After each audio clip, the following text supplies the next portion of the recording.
The anticipation gnawed at my soul as I awaited the weekly letter from my son. Each passing day without his familiar handwriting etched on the page only intensified my worry, but I clung to hope, knowing that he had faithfully written me every week since he left for war. Weeks turned into months, and as the silence grew, so did my anxiety. It was as if the world had conspired to keep me in the dark, to torment me with uncertainty. The war raged on, claiming lives and shattering families, but still I held on, clinging to the belief that my son was safe, that he would return to me unharmed. Then, on a somber afternoon, a letter arrived. My heart skipped a beat as I recognized the official army seal. I hastily tore open the envelope, praying for good news. The words on the page confirmed my worst fears. My son had been captured and was now held in a prisoner of war camp. The letter, laced with false reassurances, claimed that the American prisoners were being treated well.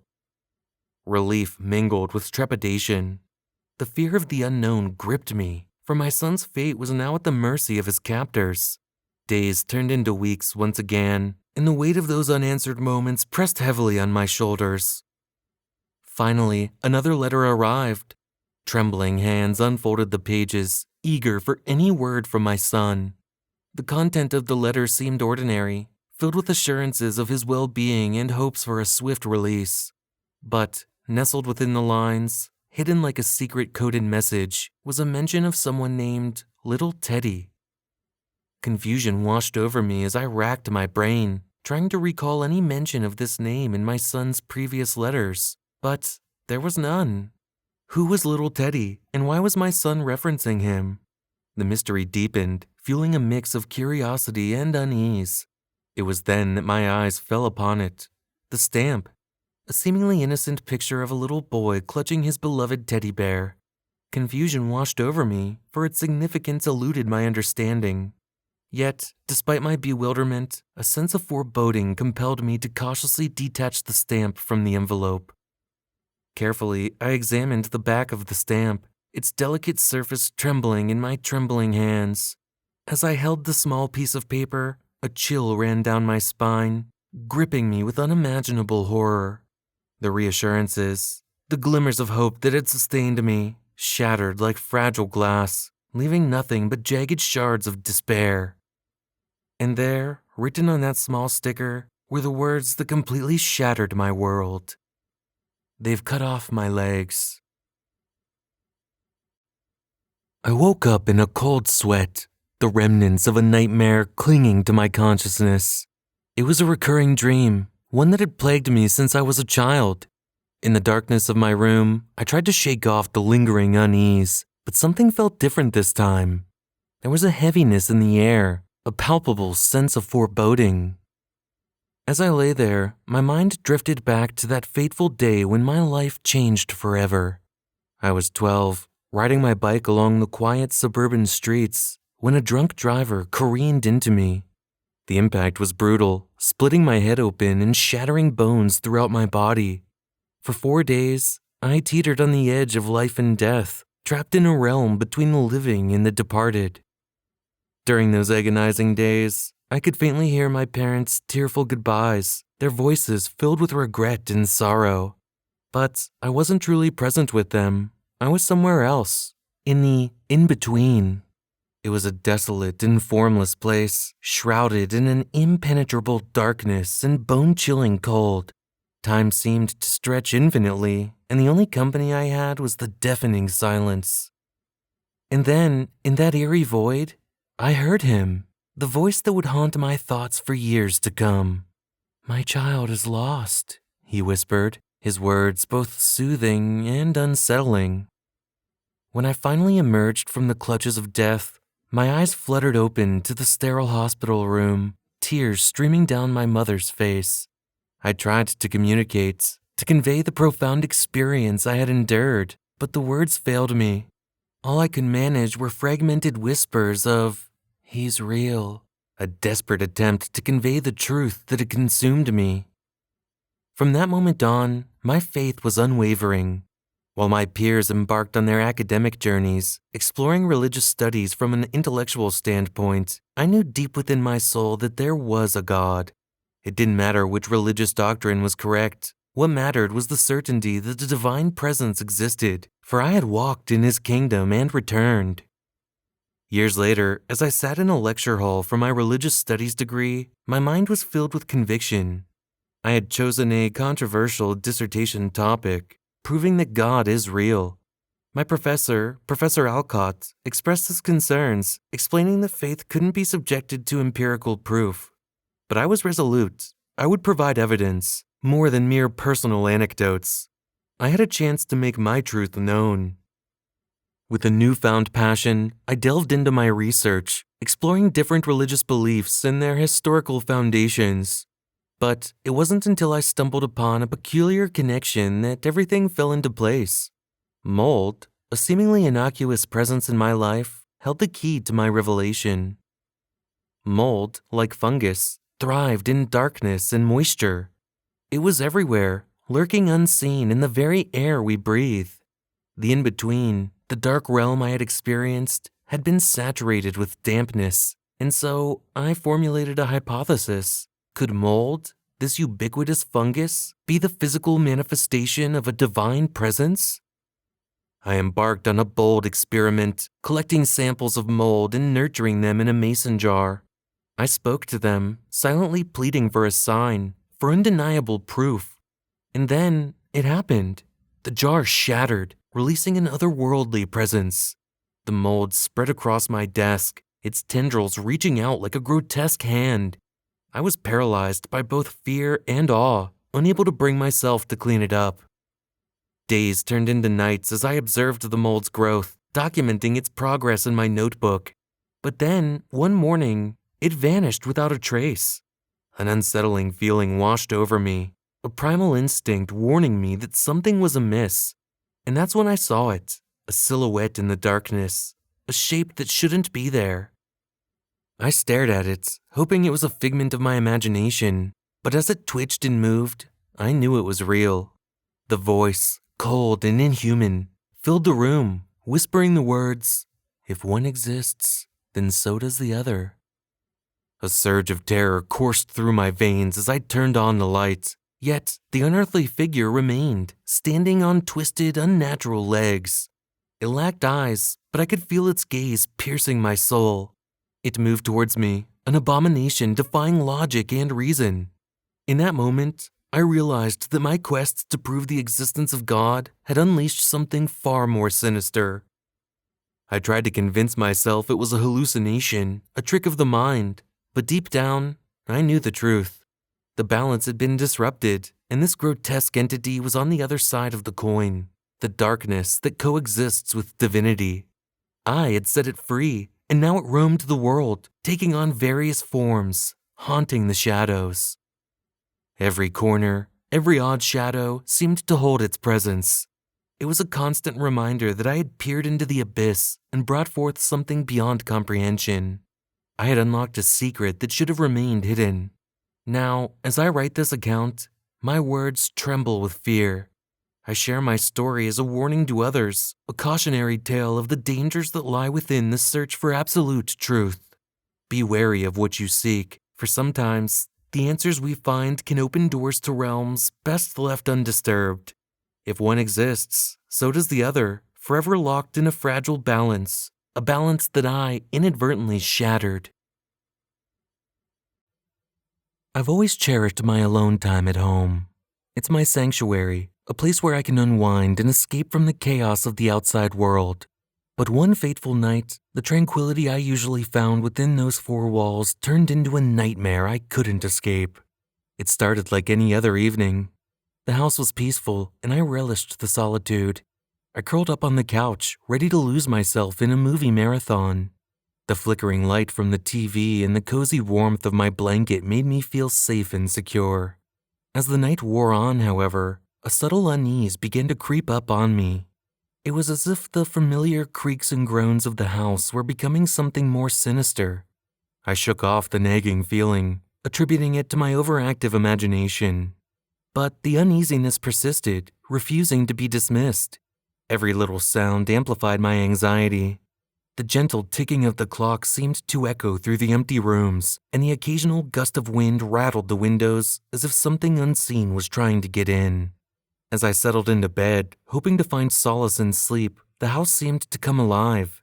Whispers danced on the edge of my consciousness, taunting me from the dark corners of my mind. I told myself it was just the wind, or the glass of wine that was almost empty. But deep down, I knew something was amiss. The feeling of being watched became more intense, and a shiver ran down my spine. I pulled the covers tighter around me, trying to ward off the chill that seemed to seep into my bones. And then it happened, a noise that couldn't be explained away. Footsteps, distinct and deliberate, echoed from downstairs. Panic surged through my veins, and I clutched my phone tightly, contemplating calling for help. But a part of me hesitated, afraid that acknowledging the intruder would only make things worse. With bated breath, I strained my ears, trying to discern any movement. The house fell silent once more, as if holding its breath. Fear gnawed at my insides, but curiosity got the better of me. I couldn't ignore the need to investigate, to ensure my safety. Gripping a flashlight tightly in my trembling hand, I crept downstairs, each step careful and deliberate. The wooden floorboards creaked beneath my weight, betraying my presence. The stillness of the house was oppressive, suffocating even, as I ventured further into the unknown. The beam of my flashlight illuminated the darkened hallway, casting eerie shadows on the walls. My heart raced in my chest, a drumbeat of trepidation. I checked every room, each one revealing nothing out of the ordinary. It was as if the sound of footsteps had vanished into thin air. Just as I was about to give up and retreat to the safety of my room, I heard it, a soft, scratching noise coming from the attic. Dread settled in the pit of my stomach, but I couldn't ignore it. I had to know what was causing the disturbance. With a mixture of determination and fear, I climbed the stairs to the attic, the weight of anticipation heavy on my shoulders. The door groaned as I pushed it open, revealing a dark void beyond. My flashlight beam cut through the blackness, illuminating the forgotten treasures and discarded memories that lay within. But there, in the far corner, huddled amidst the forgotten boxes, was a figure. It was hunched and twisted, its features obscured by long, unkempt hair. A wave of revulsion washed over me as I realized that this was no intruder, but something far more sinister. The figure turned towards me, its eyes gleaming with a malevolent light. A cold chill ran down my spine, and I took an involuntary step back. There was an unnaturalness about its appearance, a grotesqueness that sent a shudder through my entire being. Suddenly, the figure lunged forward, emitting a guttural growl that froze me in place. I felt a surge of adrenaline, my instincts screaming at me to run. I turned on my heels, racing down the attic stairs as fast as my trembling legs would carry me. But as I reached the safety of the ground floor, I heard the creaking of the attic door. The figure had escaped its confines and was descending upon me, fueled by a malevolence I couldn't comprehend. Panic consumed me, and I sprinted towards the front door, desperate to escape the clutches of whatever horror lurked within my home. I burst out into the rain-soaked night, the storm matching the turmoil within me. I didn't look back, fearing that the darkness that haunted my house would follow me. As I stumbled away, I vowed to never be home alone again, for the terror I had experienced was a haunting that would forever be etched into my memory. My son Tommy has always had an active imagination. Like any other child, he would invent imaginary friends to keep him company during playtime. I thought it was adorable, a sign of his creativity and innocence. Little did I know that his imaginary friend wasn't so imaginary after all. It all began innocently enough. Tommy would talk about his friend Charlie as if he were a real person. He would tell me stories about their adventures, how they played together in the backyard or had tea parties in his room. At first, I brushed it off as typical childhood make-believe, nothing to be concerned about. But as the days went on, I started to notice something peculiar. Whenever Tommy played with Charlie, strange things would happen. I could swear I saw objects move on their own, doors that slammed shut, and I would catch glimpses of shadows darting around the house. It sent chills down my spine, and a nagging unease settled in the pit of my stomach. One evening, as I tucked Tommy into bed, he looked up at me with those innocent eyes and said, "Mommy, Charlie wants to sleep in my room tonight." A shiver ran down my spine, but I smiled and replied, "Sweetie, Charlie isn't real. He's just your imaginary friend." Tommy's face fell, his lip quivering. "But Mommy, he's right here. He talks to me all the time."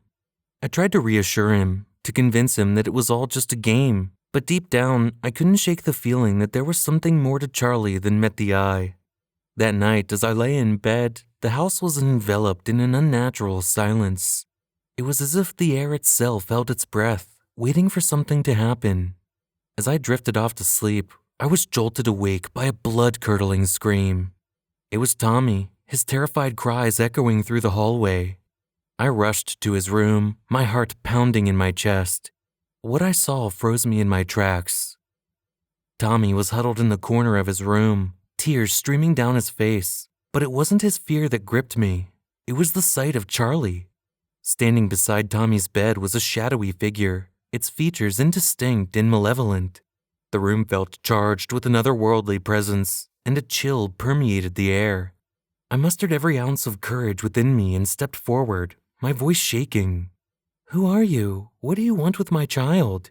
The figure turned towards me, its eyes piercing through the darkness. A cold voice emanated from its form, whispering like a breeze through a graveyard. "I am Charlie. I am his friend, his guardian, and I want to play." My blood ran cold, and I grabbed Tommy, pulling him into my arms. "You're not welcome here. Leave us alone." But Charlie only laughed, a bone-chilling sound that sent shivers down my spine. "Oh, I'm afraid I can't do that. Tommy has chosen me. He belongs to me now."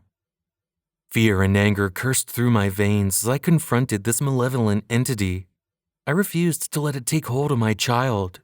With all the strength I could muster, I gathered Tommy in my arms and fled the room, out of the house, into the safety of the night. We never returned to that house again. It became a distant memory, a place tainted by the presence of a malevolent spirit. In the years that followed, we found solace in a new home, far away from the dark shadows that had haunted us.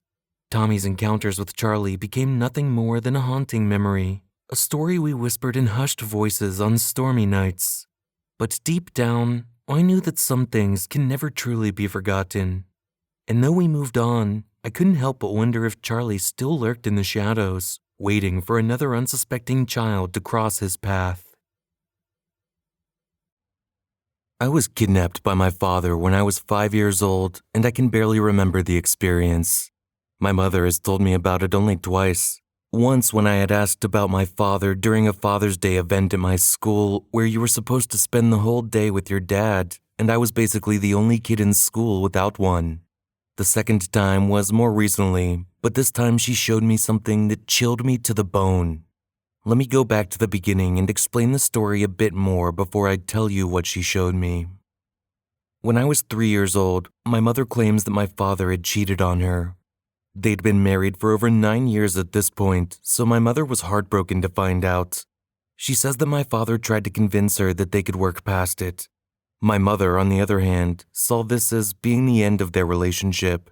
It was, because 2 years later they were divorced and I was the child of a broken family. My father retained some custody over me and I would spend every other weekend with him.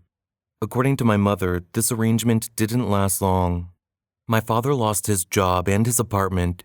This went against the court agreement that gave my father custody of me, since he didn't have a safe place for me and wasn't making money to care for me.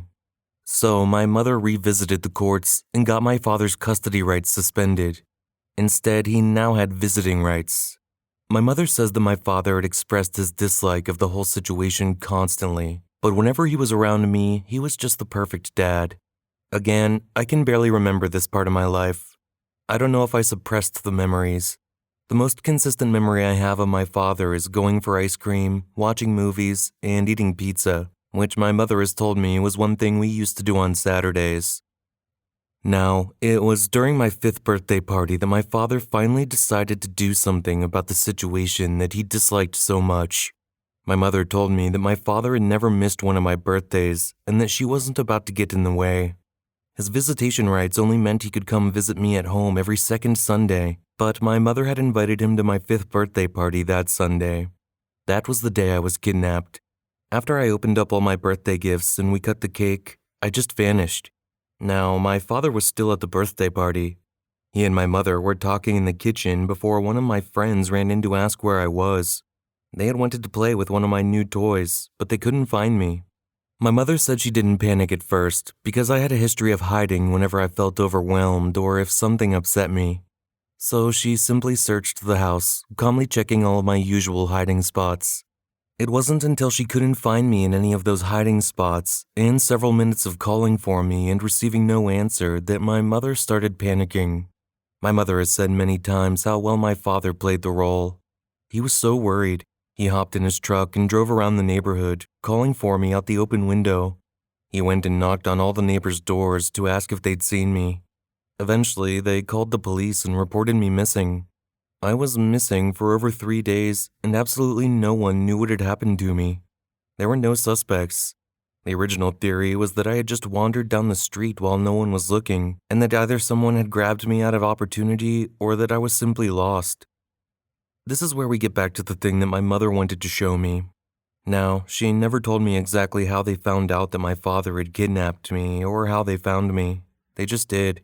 All I had known up until this point was that my father had kidnapped me when I was 5 years old and that he was in prison for it. What my mother showed me changed any thoughts I had of my father and any of the memories I had of him. The second time my mother told me this story, I was 12 years old. She finally told me about the voice recording they had from the baby monitor in my bedroom that very same day. The recording starts with the sound of a door opening, then the muffled audio of what sounds like a little girl humming a song. Then the humming cuts and the sound of a man's voice. "Hey, finish your cake. We need to go right now. Hurry," a deep voice says. Suddenly, the little girl screams, and we can hear the sound of things getting knocked over or thrown around. Then the door closes and there is silence. Here is the recording. My mother told me that the little girl in the recording was me because I was humming my favorite song and she can never mistake my voice for anyone else. As for the man in the recording, it was no doubt it was my dad. She told me that he'd grabbed me from my room and tossed me in his trunk while everyone was busy dishing out the cake. All they could find was the cake I'd dropped in my bedroom when he grabbed me. Apparently, according to the police and my mother, I was in the trunk the entire time my father drove around looking for me. He'd kept me in the trunk for the whole day while they spoke with the police and searched the neighborhood for me. I don't remember a single second of this. My father went on to keep me in the trunk for the next few days I was missing. He would open the trunk up and sit down with me, feed me, and talk with me. Eventually, he would just close the trunk back up and leave me there throughout the night and whenever he was busy. I have no idea what his plan was and how long he was thinking of keeping me there. When the police found me, they opened the trunk and the evidence was clear that I had been living in there. They said it smelt strongly. I was still wearing the same clothes I had on when I got kidnapped, and there was a dirty pillow and blanket in there with me. The only way to describe it was cruel and inhumane. My father, of course, was prosecuted and sent to prison, while my mother wanted full custody of me. She decided to raise me with no knowledge of my father or the time we had spent together before this. I never questioned it, but I did always wonder about him. I'm glad my mother finally decided to show me this footage. The way my father just picked me up and tossed me in the trunk of his car as if I was some object and not his daughter just tells me how little he actually cared for me. This was an act of revenge against my mother, not a desperate attempt for him to win his daughter back. I'm glad he's not in my life. Every time I listen to that recording, it breaks my heart and chills me to the bone. On the 4th of July, I went camping with my friends near the local lake. We set up our camping gear in the woods and hung out by the lake all afternoon. The weather was perfect, and we took turns jumping into the water from a tire swing. You know, the usual stuff. I was having a great time, but as I was wading through the water, I suddenly felt something touch my foot. I could just reach the bottom of the lake with my toes, and I had been digging them into the sand that felt like muck. At first, I assumed it was a fish or something. I moved my foot over a bit, but I felt it again. I rubbed my toes on the surface of the sand, trying to figure out what it was. It had a bumpy surface, and some parts of it were a little bit hard and sharp. Suddenly, I envisioned fingers trying to claw at me from the bottom of the lake, and I jerked my leg back. I swam back to the rest of the group and told them what I had felt, but they thought I was just trying to scare them. I insisted that I was telling the truth, but I could tell that nobody believed me. Although, of course, nobody else dared to swim in that spot afterwards. I laughed it off and tried to forget about it, but there was a queasy feeling in my stomach. When it got dark out, we went back to our camp and had a bonfire. Thankfully, nobody was telling scary stories. The rest of the night passed uneventfully, and I felt much better the next morning. I figured that I had been drinking and I must have let my imagination run away with me. Somebody suggested we head back to the lake again, and I agreed. I wanted to prove to myself that there was nothing in the water, but when we reached the lake, there were cops all over the place. We asked them what was going on, and they said they had found a body of a missing woman at the bottom of the lake. He pointed to the exact spot where I had been swimming the day before. Shivers ran down my arms when I recalled the fingers touching my feet. My friends were pretty shaken up too, and they never called me a liar again. I eventually went back to that lake, but not until a year later. This happened a number of years ago, but I'll never forget it. I was about 10 at the time, and my family lived in the suburbs. Our house backed onto the park, so I would go out there to play all the time. Every July 4th, the park hosted an Independence Day celebration with food trucks and amazing fireworks. I looked forward to it every year, and it was always the highlight of my summer. But that year, it became one of my worst memories.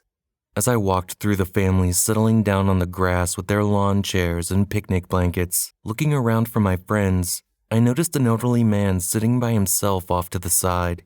He smiled at me as I walked by, and I remember feeling bad for him because he was all alone. I looked back at him later, hoping he had been joined by family members or something, but he was still by himself. Once the fireworks started, I forgot all about him. I was hypnotized by the brilliant colors in the sky and the loud bangs that reverberated in my ears. I laughed and joked with my friends. I devoured a fully loaded hot dog. I stared at the cute girls sitting near us. And then, just like that, the sky went silent and it was all over. There was a disappointed hush in the air as mothers began gathering their children for bedtime. Naturally, I had no desire for the night to end, so my friends and I stood on the edge of the crowd where we would be less visible. That's when I saw the old man again. He was leaning back in his chair with a blanket over his lap. I thought he had fallen asleep, and I was debating trying to wake him up when my mom saw me and dragged me home. I woke up really early the next morning, just as the sun was rising. Normally, I would have just rolled over and tried to get back to sleep, but I had a strange feeling that something was outside. I had no idea what it could be. I just knew that I wouldn't be able to fall asleep again until I had checked. So I got out of my bed and peeked through the curtains. My bedroom was on the second floor, so I had a clear view of the backyard and the park beyond it. The yard was empty, but when I glanced toward the park, my blood froze. The old man was still there. I knocked on my parents' bedroom door and told my mom that there was a dead man in the park. She said that I was being silly and he was probably sleeping. I told her that he had been there all night, and she mumbled that maybe he was homeless. "He's not homeless, he's dead," I told her. Eventually, I convinced her to go and check on him. She insisted I stay home, just in case, but I followed her into the park. And as soon as I got near him, I knew that I'd been right. His face looked peaceful, but his skin was pale and he was clearly not breathing.